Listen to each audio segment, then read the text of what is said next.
memperingati Hari Buku Sedunia 23 April 2024. Duta Baca Papua bersama Polisi Resor Jayapura dan komunitas literasi Gerakan Baca Tulis serta komunitas Cendrawasih Reading Center menggelar open donasi buku bertajuk Kopi untuk Buku di Kafe Lokal Kultur Papua, Jalan Bandara Udara Sentani, Kabupaten Jayapura, Papua, Selasa 23 April 2024.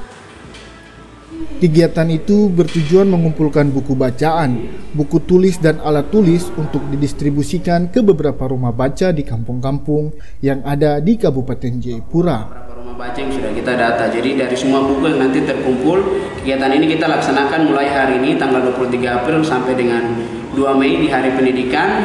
Setelah selesai kita akan lakukan diskusi bersama soal bagaimana pengembangan literasi ke depan, dan hasil donasi buku itu akan kita salurkan ke kampung-kampung atau rumah baca yang sudah kita data.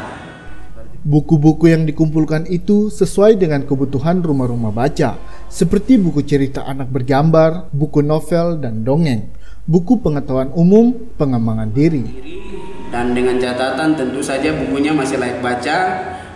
Bukunya kalau novel dan cerpen itu tidak boleh ada unsur sara dan pornografi, dan juga kita minta buku catatan atau buku tulis serta alat tulis untuk kita membantu adik-adik di pelosok Papua, beberapa rumah baca yang sudah kita data. Jadi dari semua buku yang nanti... Minimnya ketersediaan buku bacaan di rumah-rumah baca yang ada di kampung-kampung dan banyaknya buku tidak sesuai dengan peminat pembaca, jadi alasan open donasi ini dilakukan.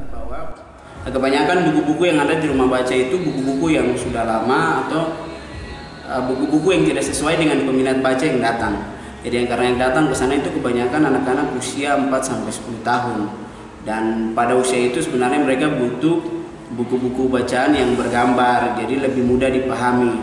Bukan hanya sekedar buku pelajaran yang sudah mereka dapat terus-terusan di dalam sekolah, tapi bisa ada buku lain. Kegiatan donasi ini diharapkan dapat dipertahankan demi mempersiapkan generasi muda Papua di masa depan. Dengan pengetahuan literasi yang baik atau kemampuan literasi yang baik, pasti kita siap untuk menyambut Indonesia Emas itu. Kita punya bonus demografi, dan bonus demografi itu harus dipersiapkan atau diisi dengan hal-hal yang positif.